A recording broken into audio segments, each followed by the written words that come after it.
everyone, and good morning. Welcome to our live feed update for April 13th. I'm your host, Taran Armstrong, and with me today is Lita. How you doing, Lita? I'm good. It was one of those days where everybody is setting up stuff from the future. So I'm excited to talk to you about it because your forecasts are a lot more finger on the pulse than mine. yes, we are here to update you on everything that happened yesterday on the Big Brother Canada 10 live feeds. It was day 46 in the house, and we've got things kind of locking in, and yes, people prepping for what they want to do here in the future of the game. So let's get right into it. Of course, Gino is the HOH. He nominated Summer and Moose as pawns for a Marty backdoor, but then Helena won the veto, did not intend to use it, and that kind of changed their minds on the whole plan, at which point Jace found a secret veto and also did not use it, and so both Summer and Moose remain on the block, and they are going to be campaigning throughout the day. There's going to be a little bit of consideration should we go in the other direction, but for the most part here, it's going to be pretty locked in on Moose, that Moose will be leaving tomorrow night on the eviction. But let's talk through what we see here in the day. We started with Kevin, Helena, and Josh, the crash test dummies, kind of checking in.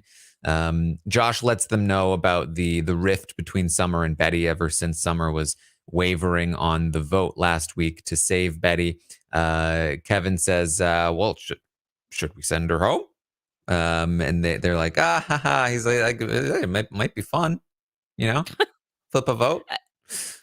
A great strategic reason to do anything, in my opinion. That sounded sarcastic, but honestly, sometimes doing stuff because it's fun is why we like reality television. Exactly. And Kevin likes chaos. Josh says that the thing that makes me nervous about Moose is that he keeps trying to make a Final Four with Jason Gino. That is concerning, right? And so the previous night, Josh had talked with Moose, and Moose did pitch this Final Four idea with Jason Gino and Josh and Betty as well, sort of attached to it. And this is something that he did last week as well. When Herman was in the house, he pitched a Final Five with Herman and Jason Gino. And Josh is like, I don't know why this guy really wants to work with Jason Gino, but I don't like it. And Kevin's like, yeah, that's unfortunate.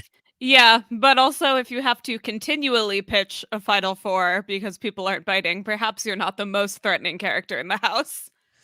Yeah, and maybe it's not the right Final Four, like maybe you shouldn't be pitching that you want to work with Jason Gino. They don't have control in the votes this week. Moose, come on.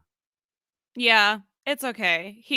I feel like Moose and Summer are sort of a race to the bottom in terms of their campaigns, especially in the last 24 hours. So, but sometimes that's what you want to do. I mean, people are looking at Summer and be like, wow, her campaign is so bad. Maybe we should keep her.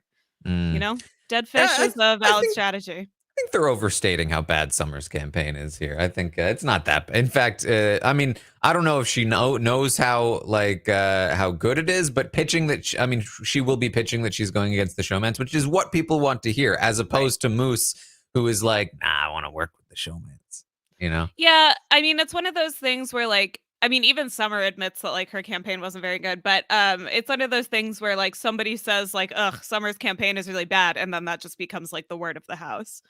And genuinely, I will talk about this, but I think that was part of Kevin's strategy, because he is the main driver of this narrative that Moose made a really good pitch and Summer made a really bad one. Yeah, and that's what I'm saying is that like a race to the bottom is sometimes like what you want. You want to be the person who's clearly playing the game worse when you're on the block. Yes, well, they agree. Like, let's just continue to drive a wedge between Summer and Betty if we can. If they're going to be at each other a little bit. Kevin also says, he says, oh man, it would just be the most manipulative thing ever to get Marty to target Gino. I really hope we can do it. It would be so fun. It would be so good. I Me can't too, wait Kevin, to try. from your lips to God's ears. I know. I would never do that. You friggin' hurt me. Couldn't do it again. Oui. Yeah, they talk about how much of a threat Gino is. Helena's like, the guy backdoored is #1 in the game, and she's like, I don't know exactly how Helena got targeted by Marty, but like, I'm pretty sure Gino had something to do with it. Like, this guy just turns on anyone.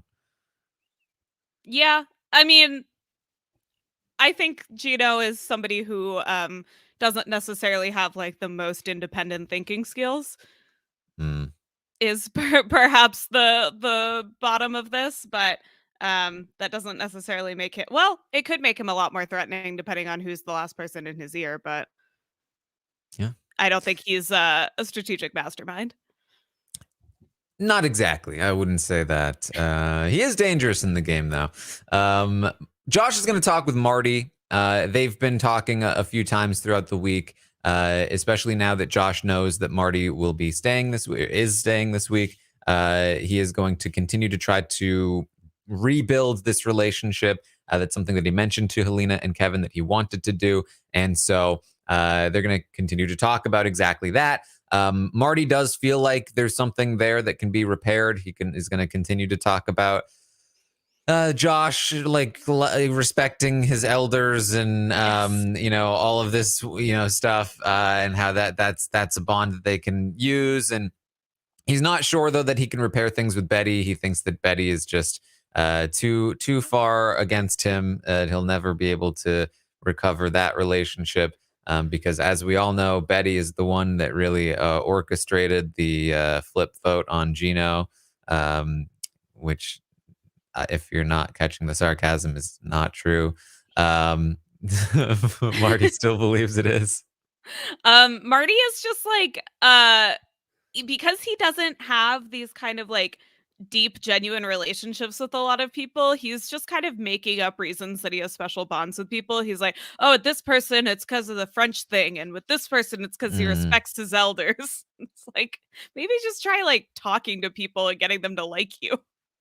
Yeah, he's like a viewer watching Big Brother that doesn't connect to anybody on the cast and is just like, well, I guess this person is like that person's queer and I'm also queer. And we have nothing else in common, but I'm rooting for her because of that. Yeah, like me watching Survivor Gabon and being like, I guess Bob is from Maine. When has that mattered? Wow, you didn't connect with Crystal or Sugar? That's so weird to me. You know what? I did like Kenny with the what was it? What did he play? Super Smash Brothers. Super Smash Bros. Yeah, that was good. This is a Survivor Gabon podcast now. That's how you know a lot happened in the house. When we're talking about ancient seasons of Survivor. Well, Marty is going to talk more about how he is not going to be putting Gino on the block because he couldn't do that a third time. And even though he knows that Gino would put him on the block, and it really sucks that that's the case. The more he talks about it, the more I'm starting to get convinced that like I actually feel like maybe they can manage this, because I feel like I feel like Marty is doing that thing. Like Marty is like posting a Facebook status right now. He is old, so that's on brand. He's posting a Facebook status that says, when you're really loyal to your best friend, but they're not loyal to you, ... And he's posting it like over and over, and he's really hoping that Gino will see it and come to his senses. Yeah, I like how because Marty is old, this is not subtweets, this is sub Facebook statuses. Yeah. We can't even see Marty subtweeting somebody. And that's the problem. Gino's not on Facebook, but Marty doesn't realize. Yeah, or he's like, somebody will like tell him and then he'll check it and be like, what's wrong? Like, this guy I just want him to like text me and see what's wrong. But it's like, he doesn't care, boo. That's exactly it. He's with somebody else. He's going around saying to so many different people that he doesn't really talk to or bond with or connect to, he's just like, I would never put Gino up, but I think he would put me up. That really sucks that would be the case, but it's silly for him to do that because I would never put him up. If you want to pass that message along or anything, I'm just saying it out loud a bunch of times. Yeah. like my status for Truth Is. Remember that? No, Oh, okay. Never mind. I have no idea what you're talking about. Real elderly millennials like myself will engage. Um, so something that he doesn't want to get out though. He does have a secret for because again, notice that he says all I'm never gonna put Gino up. But then he goes, so here's who I would put up. Josh, don't tell this to anybody. But he didn't say that about the Gino thing. But don't tell this to anybody. I'm gonna put up Betty and Summer. And then look, replacement nominee, who knows? Maybe Jace, but that would be very. Gino would not like that, so I probably wouldn't do that. But maybe Jace, maybe I don't know. Maybe you, Josh. I don't know. But I don't think I would do you. Truly, could be anybody. Hey, Josh, don't tell Josh, but I'm thinking about nominating Josh. Don't tell anyone, Josh. Don't tell anyone. What? I obviously had to tell my boy Kevin. So Josh goes to Kevin and he says, "Hey, Kevin, Marty just told me he's putting Summer and Betty up if he wins." Great. Voice of the people. So I'm spilling the tea to Kevin. Sorry, I talked over your sound clip. It's okay. He's spilling the tea to Kevin. Oh, great. Mm. When people use that term, just it sounds so wrong when certain people say it. So I'm spilling the tea to Kevin. There we go. All right. So Moose is going to make a pitch to Kevin, and he tells Kevin that he is willing to put Gino and Jace up as the people that nominated him if he stays on if he stays in the game. Now, this is a good pitch to Kevin. Kevin wants to hear that he's willing to go against the showmance. Also, just note that every person we're going to talk about today is basically spilling the tea to Kevin. This Josh is everybody in this moment. So I'm spilling the tea to Kevin. Yeah, that's every person in the house. This is a good pitch, and it's what Kevin would want to hear. The problem is that Moose has already made the pitch to Josh that they should align with the showmance, and Josh has already. So I'm spilling the tea to Kevin. So Kevin already knows that Moose has made a pitch to align with the showman. So when Moose pitches to Kevin that he's going after the showmance, Kevin is like, you really suck at lying. Except the opposite, because he's really good at lying. Right. Kevin does also mention like I'm concerned that like Herman was really coming for me for a little while, and you were really close with Herman. Like it's a little bit concerning. Moose is like, oh no, he never talked to me about that. But the point here is that Moose makes this pitch. After the pitch, Kevin goes straight to Helena. He goes, man, Moose is really good. He's really good at this. And again, I think this is in part just Kevin, like, right? Like he constantly talks about like never underestimate anybody in this game. He's, I think, constantly sort of like appreciating when other people are playing and actively lying. Like we heard in the episode last night, 2 nights ago, he's like, man, Gino's a great liar. Like, is he? But he's always like going to overestimate people before he underestimates them. So I think that's part of it. But I think the other part of it too is that he definitely wants Moose to go, hearing about the fact that Moose wants to work with the showmance, and then the fact that Moose is lying to him about it. He's like, okay, Moose has to go. So he's going to start to paint this narrative that Moose is very good at campaigning. He's very charming, and he really thinks that he's like very convincing, very good liar. But he doesn't think he can believe him. He's too good. He's too good. And the flip side of this is that when Summer campaigns to him, he's going to go around and be like, man, Summer was really bad at campaigning, but in some ways that makes me actually want to keep her because Moose is just really good at it. Yeah, I think also for Kevin, like it behooves him, even if he doesn't necessarily believe that people are like more skilled than they are, it behooves him as somebody who's in a good position of the game to like paint his competition as good. Because there's the obvious reason of like, oh, anybody could beat me at the end. Like you're all really good. But also just from like the perspective of the house, like it's obviously a lot more impressive to maneuver around talented people than idiots. So if Yeah. he is able to get to the end and be like, wow, I overcame like all of these amazing liars and game players, rather than going around being like, everybody I evicted so far is an idiot, like this is a cakewalk, which you can do, but it's not like we look back on like Redemption Island and are like, wow, Rob really overcame some amazing competitors. It's better for your legacy and for your perception in the house if you paint everybody as like a very skilled player. Mm-hmm. Yeah, and this is a strategy he's employed before as well. I remember him talking to Jess about Tanisha, saying like she'll come in here and she'll make you feel like you're her best friend. Like he tries to also like inoculate people to the pitches before they happen. He's going to do this Yes. to Betty later in the day, saying like, "Have you talked to Moose yet?" She's like, "No." He's like, "Man, when you do, oh, he's so good. He's gonna make you feel amazing. He's gonna promise you everything." I came away from the conversation like Moose has to stay, and then I came to my senses like 20 minutes later. But like, man, he's good. Get ready. Yeah, and that like inoculation strategy is the best thing you can do if you can do it accurately. If you can go to somebody and say, when Moose talks to you, this is what he's gonna say, and then somebody is like geared to, even if it's true, they're geared to resist it because they're like, oh, so predictable. I already knew that you were gonna say that, so you're almost like not listening as much. Mm-hmm. Yeah. So Summer's going to make her pitch to Kevin. Her pitch is that she's like, look, if Marty doesn't want to take the shot if Marty's not willing to take care of Gino, I will force him to. I will nominate both of them, Gino and Marty. But Kevin, you're the only one I'm telling that this is exactly what I'm doing. So don't tell anyone. So I'm spilling the tea to Kevin. And he says, okay, all right, sounds good.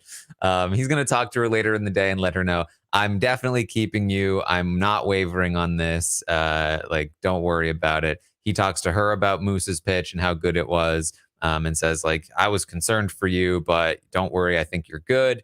And so for the most part, this has been pretty locked in at this point in the day. Yeah. I wouldn't look for a major flip, although they are all still like counting votes. Like it's not as unanimous as it could be. Mm-hmm. Yeah, I think they're talking about like scenarios in which it could be 3-3. It's not going to happen, but like I feel like people are at least not like, oh, Moose has to go and Summer has to stay. Moose feels confident that he can that he feels like he can maybe get to a tie, and that's part of the thing is that he, even when pitching to Kevin, like he's still pitching like, hey, and then I'm going to talk to the showmans and get them to break the tie to keep me, and it's like the people you're targeting, and so but for the most part here, given the fact that I think there's reason to believe that Kevin probably could decide the outcome of this vote if he wanted to, and Kevin seems locked in on Summer staying at this point, I think we are going to find that it is unlikely to change from here. So Kevin is going to have a little moment in the pantry. He's talking about Jillian, his I guess partner that he's pretending to be married to, and romance. We don't need to take it to real person terms. He's missing her. Jace comes in. Both Jace and Talina are comforting Kevin. Oh, sorry, Kevin. I thought you were. Okay, I was wondering. Yeah, I totally misunderstood you because Gino had a moment talking about like first falling for Jace. That yes, I thought you were referring to. Yeah. So I just totally missed what you were saying. Yes, Kevin is missing his actual partner. Apologies. They have like a little group hug. They're all crying a little bit. It's a moment. This ties into just the general sort of motion of where things are going with Kevin, Jace, and Gino, where he's going to continue to really just weasel his way right in. I'm actually just going to slither through. Just slither right into their bed, I guess, because They really feel like he cares about them and their showmance. And later in the night, they're going to be like, man, Kevin, he just really wants to see us in the final two, because that's what he's told them. And it's very effective. I'm starting to wonder if he might be getting to a point where he's got them so snowed that they might be bitter when if he's the one to turn on them. They're gonna be like, how dare you? I thought you loved love. I thought you were a lover boy like me. That is fair. However, there is I guess that's harder on Big Brother when you have the jury house, but there is a type of snow where you just refuse to believe that it was Kevin that turned on you. Like, we've seen that before, where like it takes them until after the game to be like, oh no. Like, I do feel like if you are enamored enough with somebody and their game and their friendship, you can do mental gymnastics to be like, oh no, they were convinced to do this or they had to do this. Yeah, I think that definitely exists. The thing is that like I feel like the social position that Kevin is, because it's a different kind of like, I feel like that usually happens when when the person who is betrayed is sort of like the underling, so to speak, to the master. Like, my master wouldn't betray me. Versus like where Kevin is sort of like in the like, hey, I'm the little brother, like looking up to you guys kind of thing. Like the showman sees themselves as in control. Yes, exactly. So it certainly could go that way, but I feel like this could be something that Kevin has to deal with once they recognize that they have been tricked by him. Yeah. Very lovey-dovey day. What I was referring to was Gino telling this romantic story about how the first time he saw her, he was like, I hope she doesn't have a pretty smile. And then she took off her mask and she had a pretty smile. And we're in love. And then it was over. Oh, man. And then it was over, and I flirted with Summer for a while. But then I knew it was over.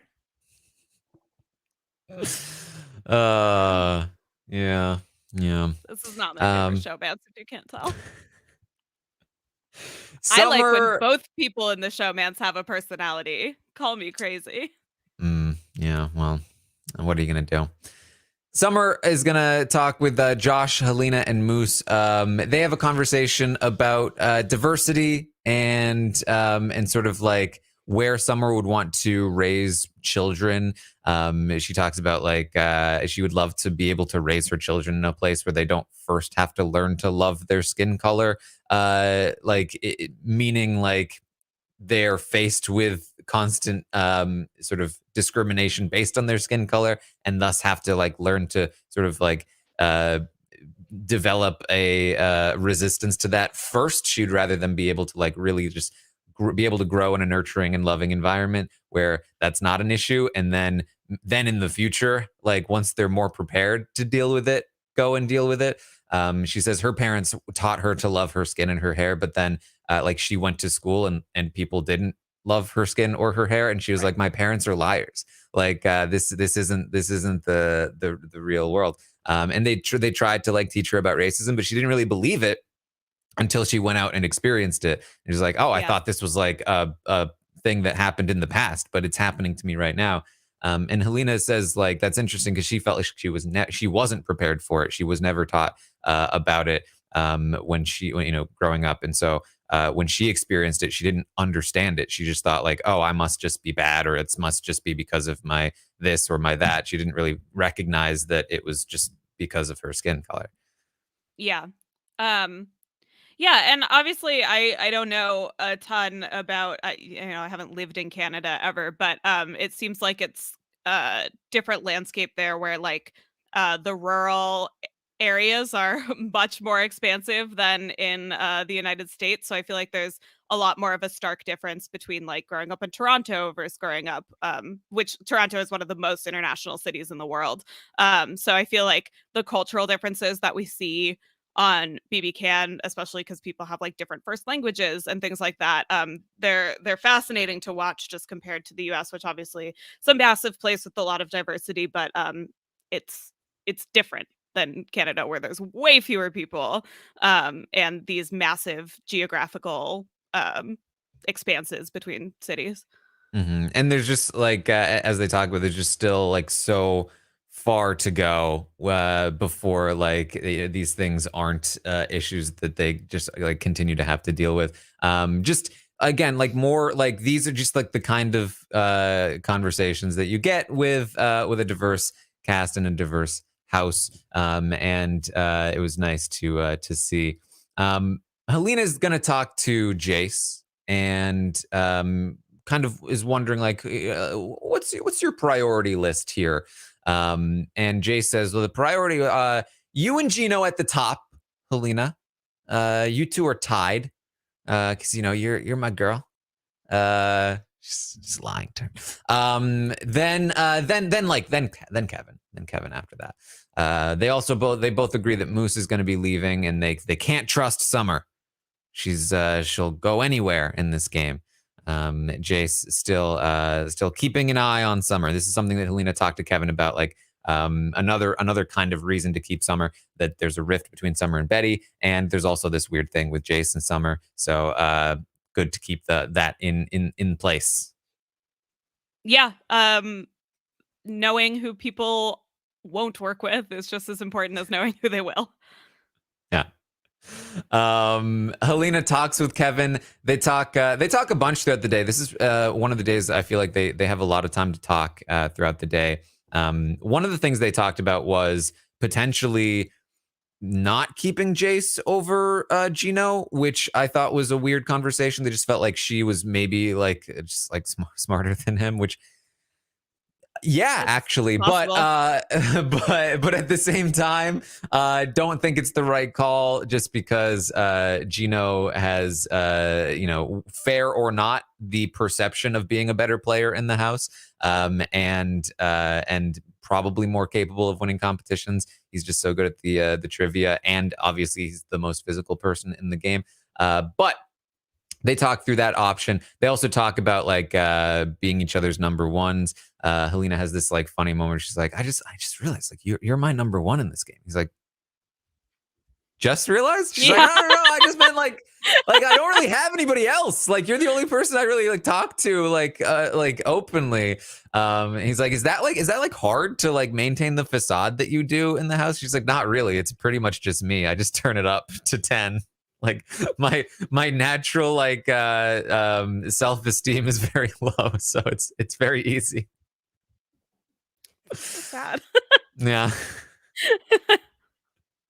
They talk about like how everyone else in the house is like, oh, this is gonna like be a good launching off point, but neither of them are really social media people. Kevin says his only preparation was listening to podcasts and just keeping up with the feeds. He was never really involved in the social media stuff, and so they're like, I mean, that's a lot more preparation than being involved in the social media stuff, because I get my updates off of mostly off of Twitter, and I was prepared to talk for 45 minutes about Gino's banana hammock. So is that not what was happening on the feeds? I think I may have already passed that point, unfortunately. But if we want to go back to it, I'm out, because that's what my entire Twitter timeline was. For those of you who wish to go searching for the photos, and I would highly recommend you do. I think it was Josh and Gino played pool and made a bet, and whoever lost had to wear just a banana hammock for a certain amount of time. And to all of actually, I would have been fine with either outcome, but I was very happy that Gino lost. There you go. Yeah, it's it's out there if you want to find it. It's truly all out there. It's really almost all. It's honestly, it would be difficult for you to not find it. Really, is the more accurate way of phrasing that. So Josh comes in and Kevin talks to Josh. They have a funny conversation where Kevin is going to continue to just be like, so what year does your PhD finish, Josh? And he's like, no, if I were to get a master's, I'd be done in 2026. And he's like, yeah, but you've already started so your PhD finishes when? And he's like, okay, so can you even get a PhD in marine biology? He's like, I'm not getting a PhD. I'm just getting a regular old marine biology degree. And it's pretty funny. Kevin's also like, can you please start trying in competitions, Josh? Can you please start doing that? And he's like, I will. I promise. Maybe if it's a identifying various types of porpoises competition. Well, look, one of them is very shy, and the other one is very outgoing. That's the biological way of describing it. Okay. Yeah. Well, do you have a PhD in marine biology? Yeah. Taran, if you did, when would you finish? I have already finished. Yeah. Oh my god. What's your favorite type of fish? Clownfish. Aw. Because they're floaters. Yeah. Exactly. Unlike all the other types of fish. I don't know. I thought you were going to make a floater joke. I was ready. Summer and Betty are going to talk. Summer makes the pitch to Betty. She says she'll put up Marty. She says she's actually targeting Marty, Gino, Jace, and Helena would be one of her targets as well. Betty is like, oh, really? She's like, yeah. It's like, you told Helena this? Like, no. But that's like her pitch to Betty, which is a fine pitch to Betty, but their relationship is still just like not all the way there. It never fully got repaired from, again, last week when Summer wavered on the Betty situation. And so when Moose pitches to Betty, he's going to be like, hey, I want to work with you and Josh. I want to ride with you. I want to like make this work. And as Kevin predicted, Betty's like, that was a good pitch. I like that pitch. And she goes to Kevin afterwards. She's like, first of all, So I'm spilling the tea to Kevin. second, I'm kind of feeling like, should we keep Moose? He's like, should we? I don't know. She's like, I don't know. Maybe should just be like, what did I tell you? Yeah. She's like, maybe it's the petty part of me, but I do kind of want to evict Summer. And I feel like Moose is going to be better to go after Marty and Gino. Like I'd rather have Moose on my side going after them than Summer, which is funny because that's exactly the same reasoning that Summer had to waver between Betty and Herman. But Kevin says, you're completely correct. I would rather have Moose on my side to target them if I believed Moose. The problem is I don't know that I do. I don't know that I trust that he would actually do that. And she's like, oh, yeah, okay. So Betty is definitely thinking like, oh, I could definitely move in this direction. But Kevin is shutting this down. It's not really going to come up again, on day 46 at least. But it wouldn't surprise me if Betty still has this in her head. But again, without Kevin, it's going to be very difficult to find where this goes because Moose needs at least 3, probably 4 votes, 3 with the showmans, 4 without. And getting either the showmans or the 4 votes without Kevin just seems very, very difficult. So again, I don't anticipate that this will go anywhere. Yeah, it's unfortunate. I'm a Moose fan, but as long as it's not Summer. I have the Sandra Diaz Twine perspective, but for Summer, as long as it ain't her for the rest of the season. The saddest part about Moose not only like leaving, but just the fact that like he hasn't had any wins lately is that I haven't been able to play this soundbite because it just doesn't fit. Yeah, baby. Because there's nothing to yeah, baby about. And well, you can still use it for other people.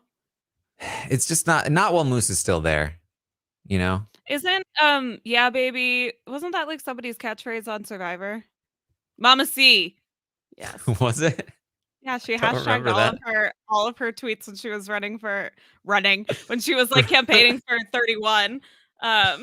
She hashtagged all her tweets, "Yeah, baby," I think. Maybe it was a Really? season 30 thing. I don't know. Maybe Moose and Mama C did some preseason collaboration. Sorry to talk about Survivor so much. This day was kind of boring in the Big Brother house, so I have to go to the well that I know more about. Plus, it's a Yeah, 2-hour episode tonight. I'm just excited. it is a 2-hour episode. Hopefully it's a good one. We'll see.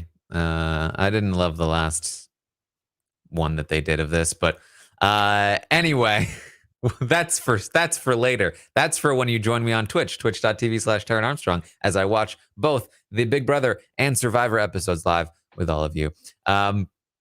We're then going to get Summer and Helena also talk. Helena lets Summer know that she does have her vote. Helena asks if Summer is upset that she didn't use the veto. Summer's like, I mean, I'm upset that I'm on the block, but like, I love I'm it. I fine. love that you didn't use the veto while I'm Yeah. on the block. It was actually such a great decision for both you and me, really, Yeah. if you think about it. I'm really happy. Yes. So that's happening there. Again, like lots of little conversations happening, lots of like little bits of planning and stuff, but things are not like super, like the vote seems to be pretty locked in. The general air is that most people will be targeting Gino and Jace and Marty heading into next week. But all the little details are still kind of up in the air to some degree here.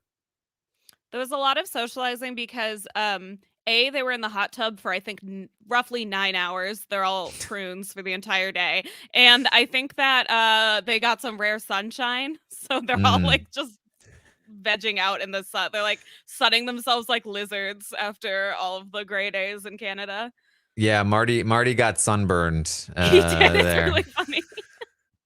It's like on his eyes. Like he looks like he's having like an allergic reaction to something.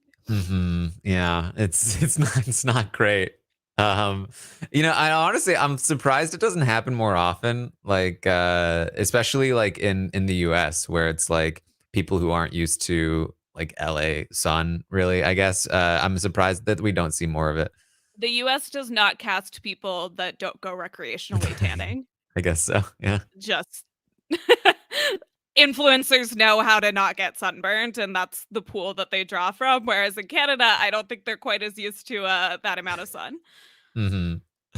All right. Well, that's pretty much the day here as we head toward day 47, which is today, Wednesday, on the feeds, and then tomorrow will be the final day. I'll be back, of course, tomorrow morning at 11 a.m. Eastern to update you on everything that happens today on the Big Brother Canada 10 live feeds. It will be the final update before the eviction tomorrow night. And then we'll have a new week to talk about heading into next week. We still have to figure out how exactly they're getting down from 8 to, I assume, 4 in roughly 2 weeks. Oh, geez.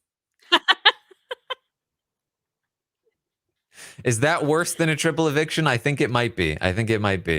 They're taking cues from Drag Race. This is a reference not for you, Taran, but for the listeners. RuPaul's Drag Race is going into the finale with 5 people after having 3 non-elimination episodes. Oh boy, that's it's why this because this season is never going to end. It's never going to end. These drag queens are going to be they're going to be collecting Medicaid while they're lip syncing for their lives. I guess so. All right. Anything else you wanted to bring up from yesterday, Lita? Let's see. Banana hammock. No, I think I got it. All right. Sounds good. Thank you all for joining us. Of course, again, tune in tomorrow morning. Tune in tonight. Again, on Twitch, I'll be watching the episodes live with all of you. And then I'll be recording about both Big Brother and Survivor later tonight. And those podcasts will be dropped at some point tonight. So make sure you stay tuned for those. And then, of course, tomorrow, I'll be streaming about the Stock Watch over on Twitch, streaming during the episode, and then podcasting after it ends. So come check out the podcast tomorrow as well. You can also find me on Twitter at Armstrong Taran. Check out the Taran Show with Gabby this week. It was very good. Lita, where can people find you? Check out the Taran Show with Gabby I love her. You can find me on Twitter at Lita Tweeted. I'm private, but just request me. You can find me on Instagram at Lita Grammed. You can find me on you can find my dog on Instagram at Sassy Cassie PGH. I think that's pretty much it. Yeah, that's all I'm gonna say. All right. Well, thank you all so much for joining us here today. And I will see all of you next time.